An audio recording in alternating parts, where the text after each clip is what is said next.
আসসালামু আলাইকুম রহমতুল্লাহ প্রিয় বন্ধুরা, আর একদিন পরে পবিত্র ঈদ উল ফিতর আমরা সবাই আনন্দ উপভোগ করবো ইনশাআল্লাহ। আল্লাহ পাক যদি হায়াতে দমে বাঁচিয়ে রাখি।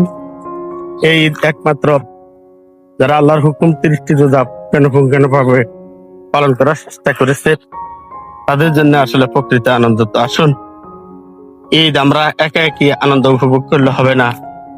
আমরা আপনারা যারা সমাজের বৃত্তশালী বা স্বয়ংসম্পূর্ণ অর্থবিত্তের অবস্থান ভালো আছি, সকল মানুষগুলা নিজেদের সমাজে যে সমস্ত অসহায় মানুষগুলো আছে, আপনারা তো অবশ্যই ফিতরা যাকাত দেন। তার মধ্যে কিছু মানুষ আছে যারা ইচ্ছাকৃত আপনাদের কাছে হাত পাতাতে পারে না, নিজেদের অভাবের কথা বলতে পারে না। সেই মানুষগুলোর দিকে বেশি খেয়াল করবেন। সমাজের সব মানুষ নিয়ে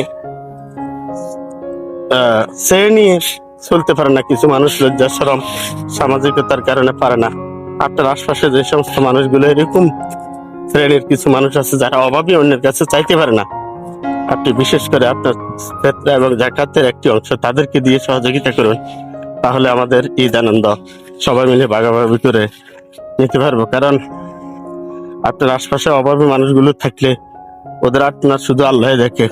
আপনি সহযোগিতা করলে আল্লাহ খুশি হবে, সমাজটা ভালো থাকবে, সবাই মিলে ঈদ আনন্দ উপভোগ করতে পারবো।